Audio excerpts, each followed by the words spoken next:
There is a Japanese proverb that when the student is ready, the teacher will appear. Yes. You don't need to wait. Start it up.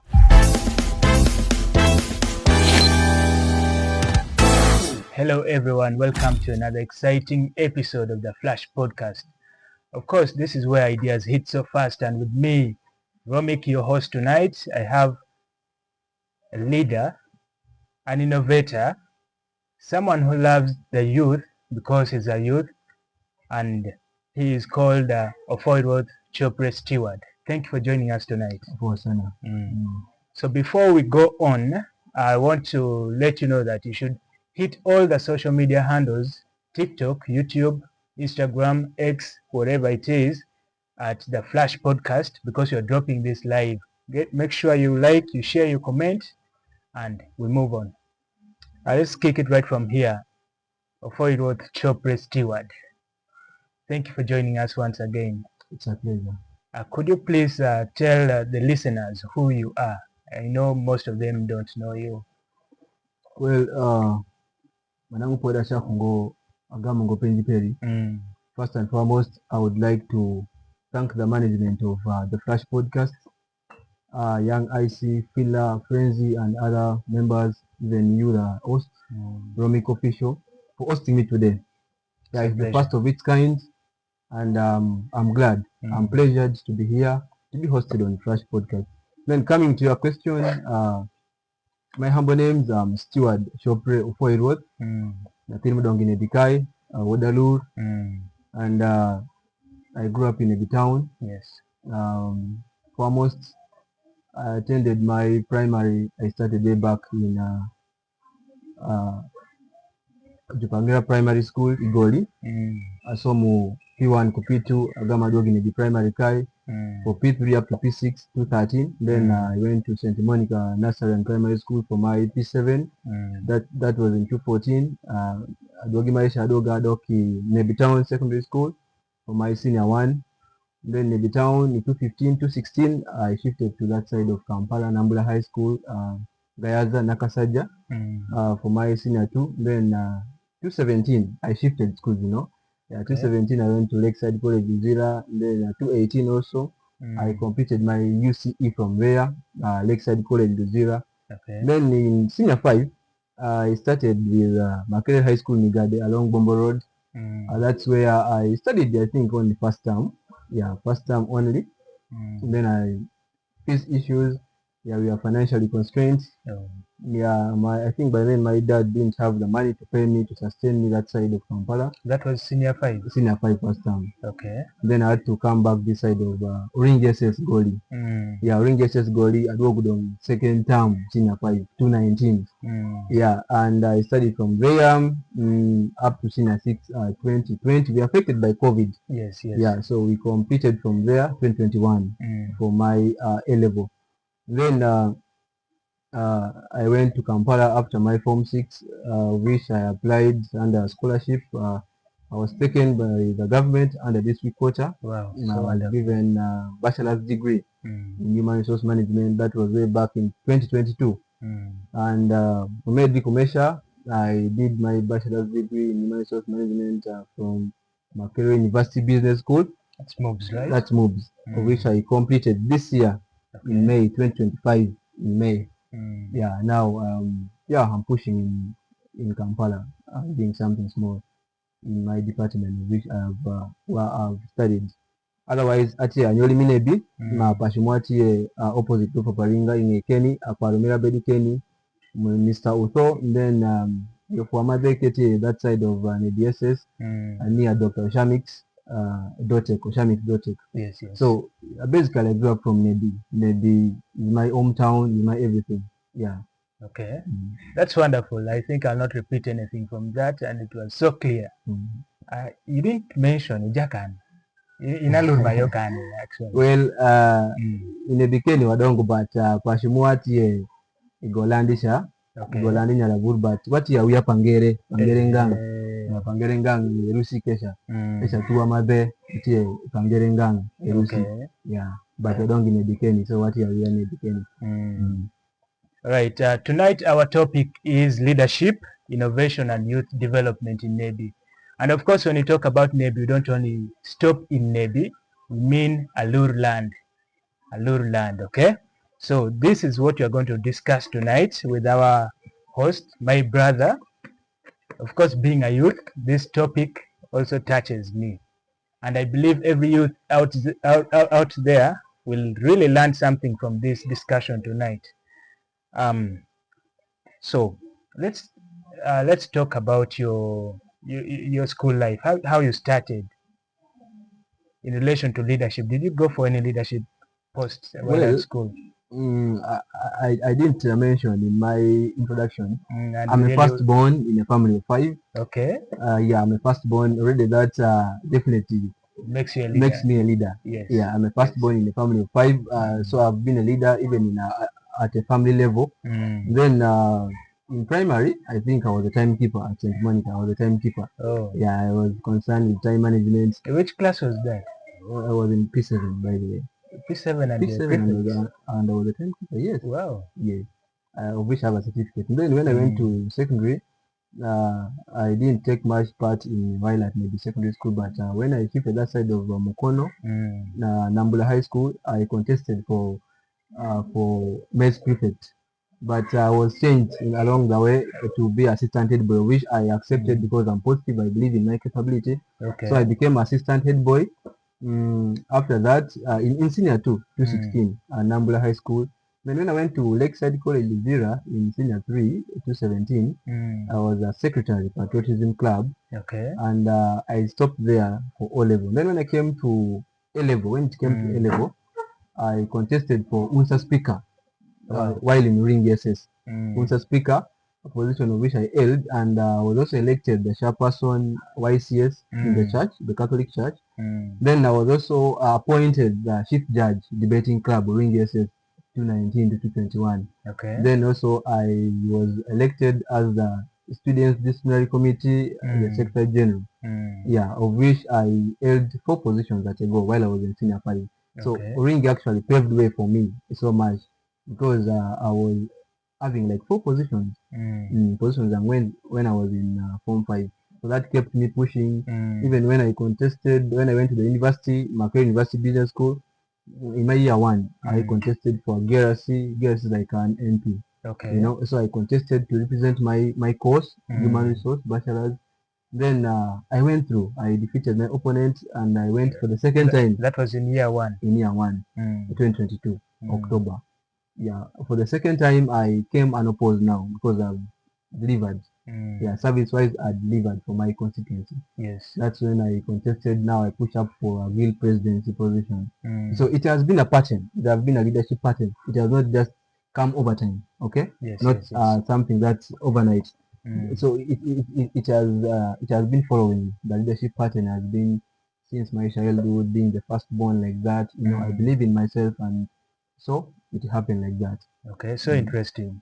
So did someone push you into leadership, or there's somebody whom you look up to? Well, looking at the way you've taken leadership right from primary up to university, well, really so interesting. Well, I just like I mentioned, being a firstborn motivated me to be a leader as well. But being a historian, as a history student, we learned Napoleon Bonaparte, those personalities, Nelson Mandela, you know, and Haile Selassie of Ethiopia. So such personalities gave me more boost, you know, they encouraged me more to aspire for those leadership positions. Of course, I look up to people. I have my role models that I look up to. Yeah, here in Africa, I might say I look up to Professor Patrick Roche Otieno Lumumba of Kenya. Yeah, he's a very great Pan-Africanist that inspires me. So yeah, definitely the leaders who have been there, even here in Maybe. Yeah, I have my good friend Jeff, Honorable Jeff. You know, he's aspiring for mayorship position. Yeah, they have been mentoring us in such levels of leadership. So definitely, things there are a lot of factors combined together that pushed us to this path. That fueled you. Yes. So there's you did mention that you held close to 4 positions only in senior 5. So Mm. how did you balance leadership with the books? Well, it was kind of tricky, but I do believe that when you're holding a leadership position, maybe at an high school level, it always keeps you motivated to read harder because look, ka HP nyoke unsa speaker nyoke someone big kadi head boy, you're holding that position but you're not performing well. How will the students see that? And then rush. So that kept me going. That I'm a unsa speaker. I'm a leader in the church. Makatima Bell, you know. So I dedicated most of my time at night to focus on my books because I never wanted also to disappoint students. Already I was some of whom I was their role model. I was doing well by then, so leadership wise. So I cannot afford to again do bad when it comes to academics. So it kept me pushing that I'm a leader. I need to perform well by all means. How will the school look at me if I fail academic wise, but when I'm excelling leadership wise? So that kept me going. Yeah, and I had to balance it by all means. You know, yeah. So if I'm to ask, it a combination now. The A level. Yes. Well, I told you I'm a history student. I did history, economics, and divinity because that's what I like. Me, I like doing things which I'm passionate about. Yeah, so I went for history because I was good in history. I went for economics. I believed I loved commerce by then, and as an economic scholar, yeah, you need to be updated. The current affairs, you need to know. Then divinity wise, yeah, CRE, I liked it. You get that? Yeah, stroke submat. So that's the combination I did. So did you find some challenges? There are not much challenges. Yeah, of course, I used to have a group discussion. Like teachers, you know, students. So it was like a family. Yeah, even in our leadership quadrangle, we used to discuss among ourselves. So there are not much challenges, but of course they will always be there. Yes, like financial issues. They are there. School fees, Karima Paul. Somebody ring Juliam, any speaker almost. Docupancy 40 weeks did kumai. Yeah, and on top of that, I was a day scholar. I was the only day scholar during GSS. I was the only day scholar during GSS. A level. Yeah. All the A levelers were boarding. So I was the only day scholar by then. Of course, my uncle was the one trying to push me up. And our home was not far. Better Kadu just cool in a Sharamo Kunyanoki Golikesha, just opposite me. Kadiki in forest, Gami. So it was not so far. I was the only scholar there. So there have been challenges, school fees, like that. So So body what leadership at school. So how did the teachers look at you at school? Well, I had my teachers like Mr. Bankene, Mr. Moses, Mr. Shane. Yeah, we are always discussing things. Of course, they admire my leadership style. Yeah, they even used to call me like Mr. Bankene used to call me personally in staff room and discuss more, even beyond books. You know, beyond books, they kept motivating me. You know, you can be better. They looked at my potential. You know, you can have a potential in something, but you yourself, you might not realize it. It's true. Someone else might tell you, man, you are capable of doing this, you're capable of doing this, but when you yourself, you can't actually realize that. So they kept motivating me that I have the potential in leadership, of course. The students of Ringi can testify to that. So that kept me going. Yeah, so our relationship with the teachers were very okay. I kept that bond intact. Can you patch, didn't they, were they not upset with you? You're doing head and you have 5 leadership posts at school. I like my family. In most cases, we are leadership in school. We are focusing in book. Yeah, true. But then in a family, yes, it's a polygamous family. I'm glad to say that. So, and being the firstborn, and you are growing up in many families and with many siblings and many relatives around. So we always have that freedom. We always had that freedom. So it's all about you to decide. You know, just imagine right here in a polygamous family and you are many. They'll not follow up to you that much. So you'll have that freedom always. It will always be there. So it's upon you to decide what's best for you. Yeah. So I had my choice.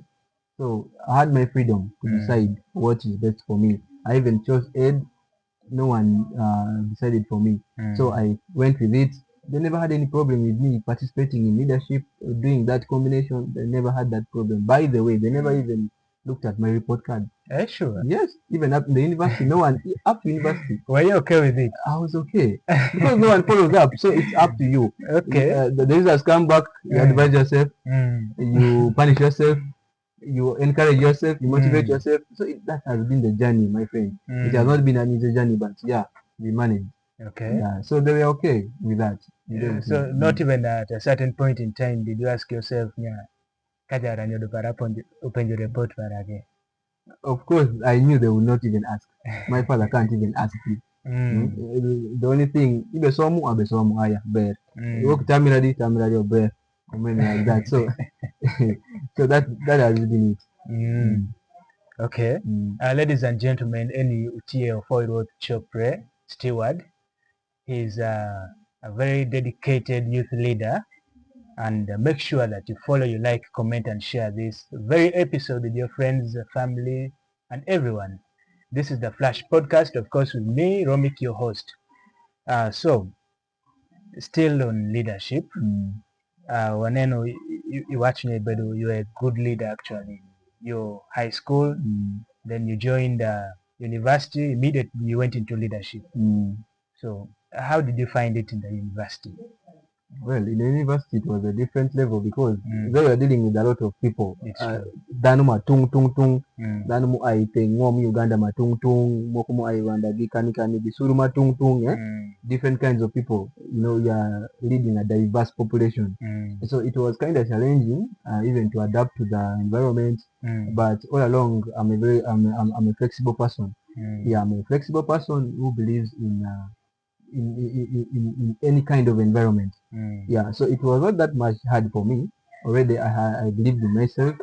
Yeah, I had the potential. I believed in myself, and I had that zeal to lead even people of different kinds, of different backgrounds, of different races, different countries. Yeah, so I had that zeal to lead people of different kinds. So it wasn't so much hard for me, though balancing was hard. Balancing books, and also I was working, by the way, also. While doing the university, I was working at night, cafe drivers.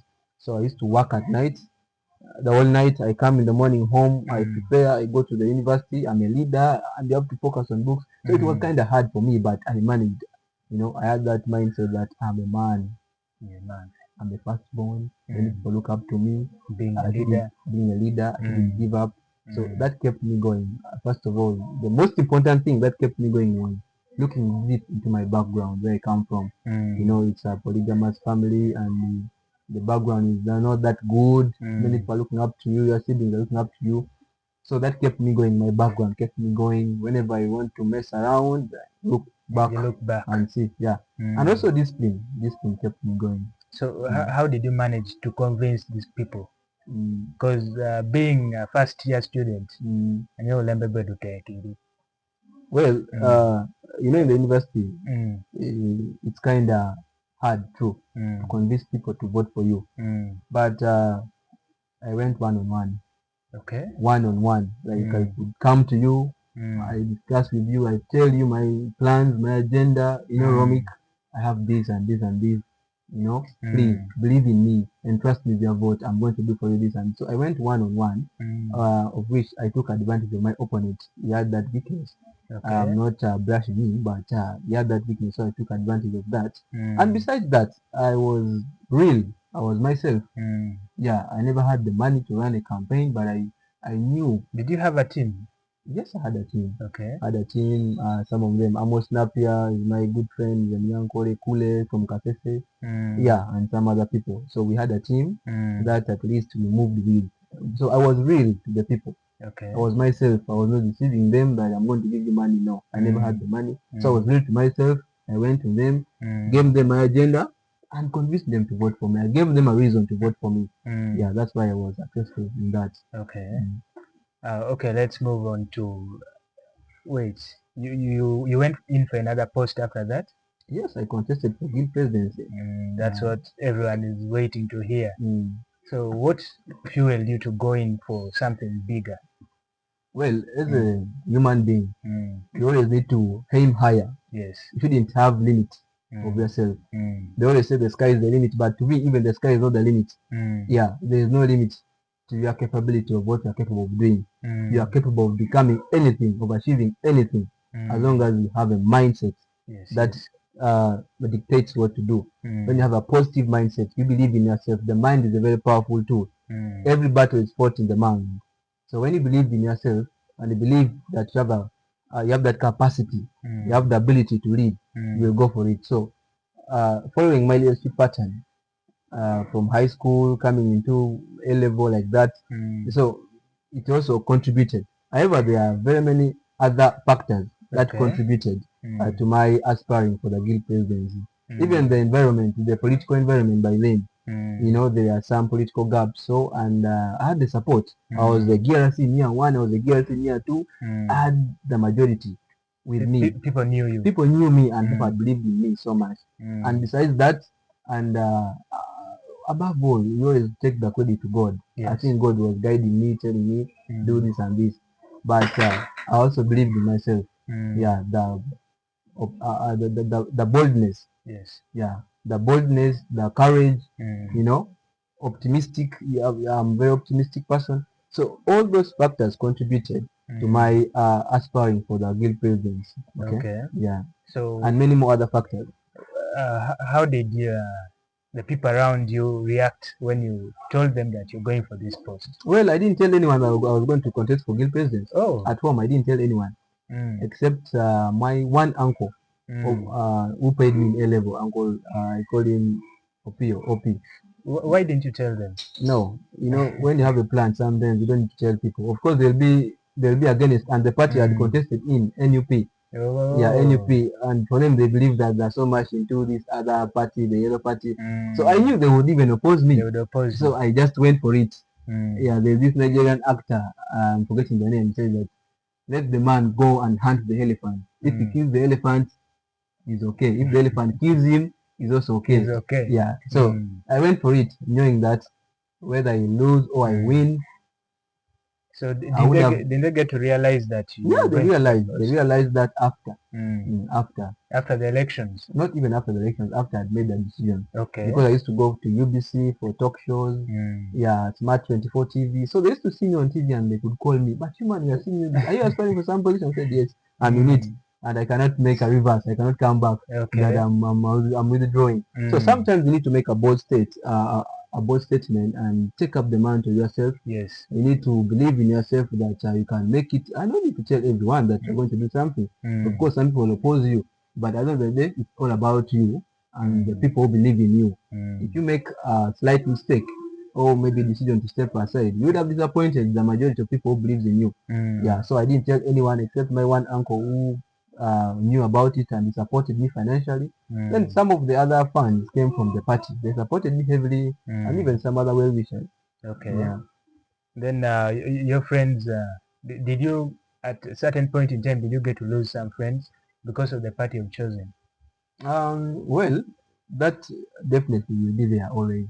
Some people will not believe in what you stand for in the party. Maybe, of course, I had friends, might had friends, but of course for them they believed in other political parties.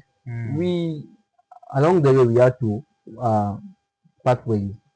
Okay. Yeah. But and you don't regret it? I don't regret it because we kept that bond intact. Even when we belong to other different political parties or we have different ideologies, we still talk. We're wishing well, you know, wish ourselves better. Yeah, wish ourselves well. It's a good bond. It's not that we hate each other, no, but we just believe in different ideologies and in different things. Yes. Yeah. So that does not stop us from communicating, from talking. Even up to now, we still chat, we still talk with them. Yeah. There's no any grudge. Yeah. So being a leader at the university, what are some of the remarkable things that you've done and you really feel like, yeah, I've left a legacy here? Well, coming to my year 1 as a GRC, I fought for my class. Okay. You know, in the university there are these tendencies of missing marks. Yes. When you do a coursework, some students will be missing marks, and if you don't follow it up, they'll end up getting the text. You lose. Yes, you lose. So I fought for that hardly. How? I got in touch with the lecturers. I got in touch with the lecturers, and one-on-one. No, me, I believe so much in one-on-one leadership. Yes. I got one-on-one with lecturers, explain to them that so and so we need to do this. And the majority of my classmates, if not 99%, got marks, the missing marks. So I fought for missing marks. I also fought so much hard for the hygiene at the university. Okay. Hygiene is a very important thing. So I fought so hard to make sure that our washrooms are always clean, and also fought for redos. Like if you fail a paper in the university, you fight with you take your plea to the head of department or the faculty, and you're given a second chance to do the paper. It's not limited to that. I also pushed for some other changes in the university, like in some of the policies, like maybe, for example, recess. I pushed for that hardly. Yeah, I pushed for it, though it was almost a success.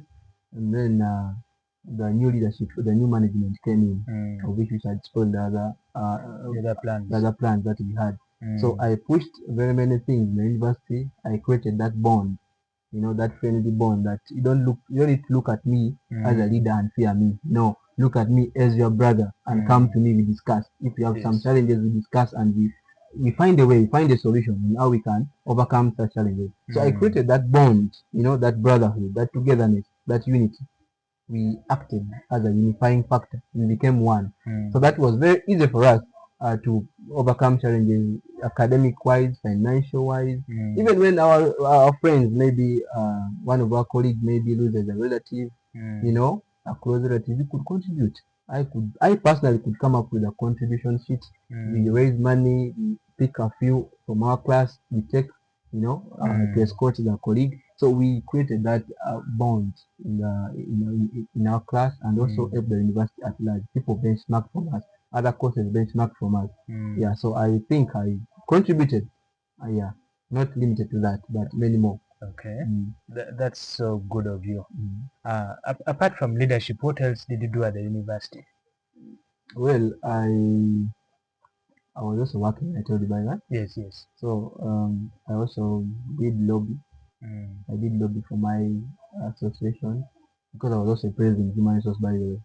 After contesting for guild presidency, I was again elected president human resource students management of Makerere University, the entire Makerere University. Yes, at the position of which I held up to this year in May, when I handed over. Yeah, so I lobbied for my students. I not limited to that. There are some business that we also created with colleagues. We got money. We are government students, so we could get money. Maybe you have gotten your government allowance, get 200, I get 200, the other one gets 200. We come together. We could buy like rice, a sack of rice. Then students at the university, they have anger issues. Right? Yes. Yeah, so we could go doing all those business, though we could not actively participate in those business. We had people who could do for them, for us, those business. Okay. So I also did business. Yeah, business wise, Yeah. How about sports? Yes, I did participate in sports. Yeah, I remember I was in the Videography team of 2025, the Guild House, MOOB's 25th Guild House. I did participate in sports, cultural gala. I represented I think I saw you. Yes. Yeah, I represented my tribe, the Alur tribe. So I personally participated in storytelling, the dances, in many more activities in the cultural gala for my tribe, of which we managed to be number 6 out of the many 15 tribes. Yeah, so I participated in very many activities at the university. So speaking about culture, that sparked something in my mind. Do you think culture plays a role in building up a leader? Yes, it does. It does. Some people, it depends on where they come up, they grow up from. Yeah. So culture plays a very vital role in bringing up a leader. When a society believes in some of the values, like respect for one another. When a society raises the person in a disciplined manner, such a person is determined to be a good leader. So culture plays a very vital role. Yeah, I believe, and it has happened in many other districts, in other cultures, I see, yeah, it has contributed a lot in shaping and building people for leadership positions. Yeah. Do you think our culture, Alur, has done that? Well, I've seen some of the leaders that have gone through the culture way and they've been successful. Though I feel like we have a gap. Okay. We have a gap that needs to be filled. Yeah, in order to have a very flexible and something that is authentic. Yes. You know, to bring up these people. We have a proper culture, a way of doing our things as the Alur people. In doing that, I believe there are very many other people who are going to come up. Yes. Due to the grooming up in the cultural way. At home. At home. Yeah, even it can be zeroes down to family, at the family level. Yeah, at the family level, if in fact our kids, our children with such cultural values, respect one another, and many more other things that demand of a parent to bring up a child, I do believe we can bring many other people, upright leaders, through culture. Okay. Ladies and gentlemen, we are still on the Flash podcast. Of course, this is where ideas hit fast. With me is a youth who is motivated in youth leadership and youth development. Our topic is leadership, innovation, and youth development in Nebi and Alur Land at large. So make sure you drop the comments in the comment section and like, subscribe, share, and hit us on all social media platforms. We are on TikTok, we are on YouTube, we are on Instagram, we are on X, we are on Facebook at The Flash Podcast. We're going in for a short commercial break, and when we get back, we are going to dive into another segment that you don't have to miss. This is the youth engagement and development. Thank you so much for following, liking, subscribing, commenting, and sharing with your friends. This is the Flash Podcast. Of course, this is where ideas hit fast with me. I'm your host tonight, Romic Official, with our guest in the building, Ofoyrwoth Chopre Stewart. Of course, the conversation is still running. You can find us on all platforms. Make sure you drop your comments and we go on. Our topic is still leadership, innovation, and youth development in Nebi and Alur Land. You have really shown a lot of support in youth development in Nebi and elsewhere in the university, in the schools you've been through. So what do you think are the challenges that are facing the youth in Nebi? Well, great question. Coming to that, there are numerous kind of challenges will be facing. Yes. Yeah, it's not limited to one to two. I've seen there are very many, but the most important one, lack of employment, unemployment.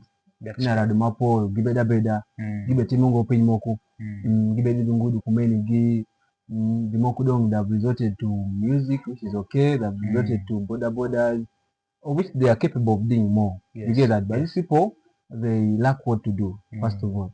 And what brings up that? What are the real challenges on ground? Lack of empowerment to pay you, empowerment in which ways? Empowerment through education, empowerment through many other things, finances.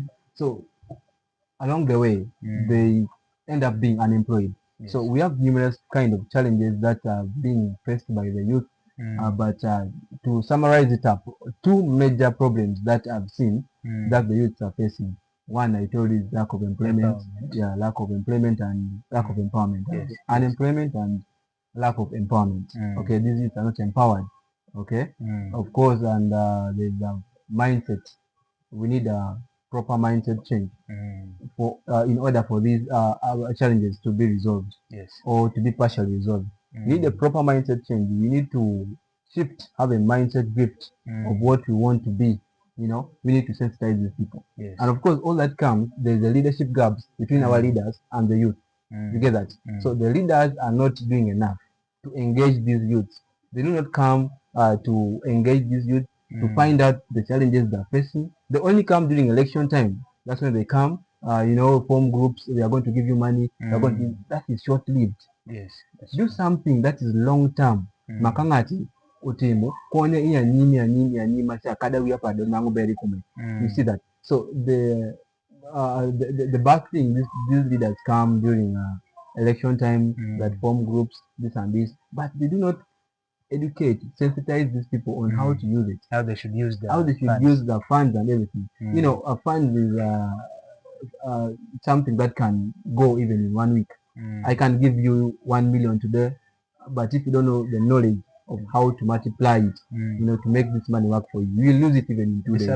It disappears. Actually, the PDM, some people now call it personal drinking money. Yes, you see that. You see that. Yeah. So because they never had the knowledge, they were just given money.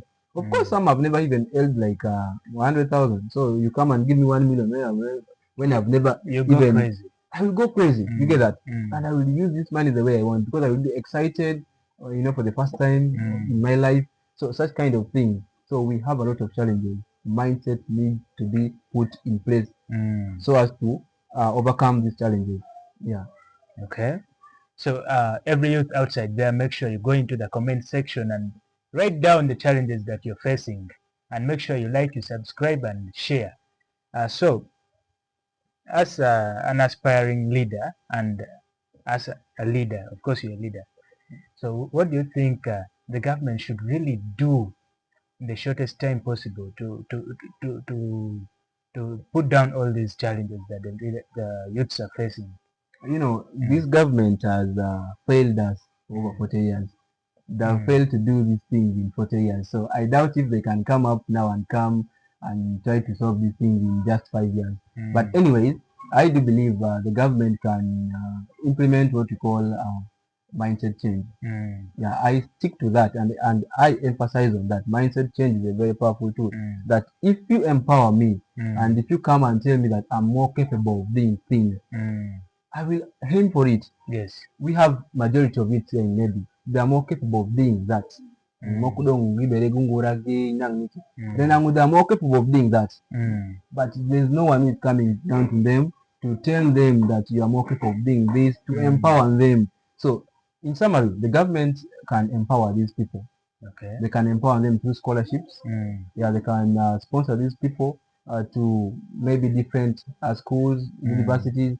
I do understand majority of these youths, some of them are not studying because of school fees, because of tuition. So the government can come up and empower them through many ways, like youth skilling, skilling the youth with some of the things that can sustain. They can be sustainable. They can live a sustainable life. That is getting some income from them. Okay. You know, so the government, the major thing they can do in this shortest time possible, empower these youths. How do you empower them? There are scholarships that the government can give. You can empower them through skilling the youth.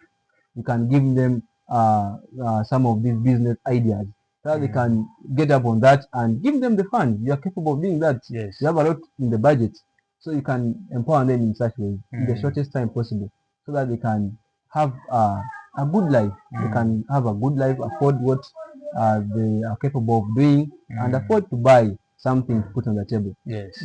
And I wish the leaders out there listening to this, as a young leader, okay, as far as politics and leadership is concerned, what are your plans in the next few years from now in Nebi and Alur at large? Well, Chalo Anyoli Nebi, of course, Washakedong Eni. Washakedong Eni, it's not only me, but entirely what you could add the Mapol, who want to see better for Nebi. The municipality goes higher. Okay? So we have many plans. I personally, I have plans for Nebi, but of course in collaboration, in partnership with some other organizations like Shining Charms Foundation, headed by Agaba Patience. The CEO is my good friend. He's my good friend. So we are planning some numerous projects for Nebi. One, a mindset change project, also charitable project that we are going to be bringing in the next few years in Nebi. Even personally, we have plans of engaging into leadership positions. Yes. We are managing Mapol Gisomu, and they are capable of doing all these things. So we are going to come and step into these people's shoes. Yeah. So it's high time the youth, wherever you are, regardless of your political party, whether where you belong to, whether NRM, whether FDC, Independent, Loop, need to come together. It is Yes. the time, and we liberate our town, maybe a municipality. So it's not all about me, but I believe in a unifying factor.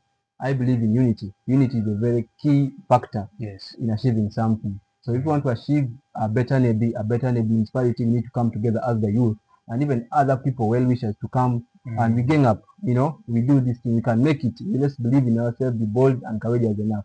So we have many plans for Nebi. Okay. So as far as leadership is concerned, do you still have that passion of standing for any leadership post in Nebi? Well, God willingly, yeah. You know, all glory to God. Yeah. With the time, we are going to do that. Like we are planning with some other youths already. Yeah, we have a majority of youth. We are teaming up. We are trying to team up, and probably in the next few years, from now, maybe in the next general election, we are going to come out and declare our intentions in different positions in the municipality and maybe at large. Yeah, so we have that plan. We have that plan as the youth agenda. We are coming, and we are acting as one. We are united and we are determined to achieve the goal. So we have that plan. Okay. So you personally, which post would you go for? Well, I don't want to say I want to go for it, but God willing, determining, depending on what we shall discuss. You know, what we shall discuss. You personally, you can come and say, I want to be an MP. We can push you for that. Yes. You get that? Yes. So we shall come as youth and decide whom are we pushing for MP, whom are we pushing for mayorship, whom are we pushing for this and this and this. So we shall decide on that. It's too hard for me to decide. You get? Yeah, but we shall come as a team. The plan is already there. The plan is already there. We are working on that. Not only me, but other youths as well. We are coming on that. Yeah, we are working on that. Okay. If you could implement one thing in Navy, if given a chance, even if right now, which thing would you implement? Well, you know, implementation comes with a lot of things. Yes. First of all, you must be resourceful enough. You must have the resources. I would come together to identify the challenges that these youths are facing. Okay? Then try to advocate for that mindset change. So advocacy is needed in this Navy municipality. Yes. We need to advocate for our youths if given that opportunity. I would do a mindset change advocacy. Yeah. That's really so powerful. So what advice would you give to a younger leader or a young person who's aspiring to take on any leadership post, be it in Navy or elsewhere? Well, first and foremost, take that bold step. Yes. Make that bold step. It's always hard, very hard to make that move. But once you make that bold step, everything comes in line. There is a Japanese proverb that when the student is ready, the teacher will appear. Yes. You don't need to wait. Start it up. When you make a bold step, of course, the plans, the ways of achieving such plans will come out. They'll come. So take the bold step, believe in yourself, be courageous, be bold enough, believe in yourself that you are capable of doing such things, and you're going to make that happen. You cannot achieve greater things if you are negative about yourself. I keep on telling this to everyone. You can't achieve big things if you are so negative about yourself. So that goes back to the mindset. That goes back to the mindset. That's why I'm emphasizing so much on the mind. Yes. You get that? Yes. So be positive, have a positive mindset. If you want to achieve something great, be positive and make that move. Above all, be disciplined enough. Invest in people. Be good to people, invest in people, because you are coming to lead people. You're not coming to lead yourself. Yes. So invest in people, be disciplined enough. Above all, prayers. You know, you need to believe in God. Yeah. Okay. Your answers are so inspiring, and I feel like I should take up one leadership post in the near Yes, future. we can push you for that. In 2001, we can push you for a mayor. So if you were to create let's say something like a Navy Youth Innovation Award, what would it recognize? Well, great question. You know, we have a lot of different kinds of talents Yes. that goes unrecognized. So if we are to come up with that, I'm using we because I believe in unity. Yes. And I'm not alone. We are many in this. If we are to come with a Navy Youth Initiative Award, of course we would award different categories of people in that different positions. For example, I would go with to start with maybe fine art. Yes. The people doing art, fine art drawing, doing fine art. I also did Doing fine art. Mm. You did fine art. Yes. Good, great. Me too in my O level I did that. So people doing fine art, we would also recognize them. Then we have artists, musicians. Yes. Yeah, in their different categories. We have the hip hop, we have the dancehall, we have the reggae, and all kinds of music. Yes. We would recognize all those talents. Depending on them, like upcoming artists, the best artist of the year, the most influential person in the municipality of the year, both male and female. Yes. Radio presenters, the best radio presenter of the year, both male and female. Netballer of the year, footballer of the year in the municipality here. Even academic wise, we would recognize such people who are performing well. Yes. Like the best student in PLE in the municipality, or the best student in UCE in the municipality, or in maybe at large. The best student maybe in the university who comes from maybe or greater Nebi. We would recognize all such kinds of talent. This is so wonderful. Ofoyrwoth, it's been a pleasure hosting you here, and we hope to bring you back one time again. It's a pleasure. Ladies and gentlemen, this has been the Flash Podcast. Of course, this is where ideas hit fast. I'm Romic, official your host tonight, and of course with my brother here. Any last word for our listeners? Well, our viewers and listeners, thank you for tuning in. And would also thank the management of the Flash Podcast once again, Filler Music, IC, Frenzy, and all other people who have made this possible for us to have this kind of engagement today. And our youths out there, I would like to encourage you that you need to believe in yourself, be bold enough. You are capable of doing more than you think. Yes. And take the mantle. Above all, be disciplined enough. Know where you come from and know where you want to be in life. Today is 31st and probably heading into New Year. I wish you a Merry Christmas and a prosperous New Year 2026. May God bless you, and we link up any other time when God allows. Thank you so much. Stewart Chopre Ofoyrwoth remains my name, a humble leader and a people person. Thank you. And of course, don't forget to like, comment, share, and comment on all media platforms at the Flash Podcast. It's me, Romic, your host. I'm humbled. Nice time.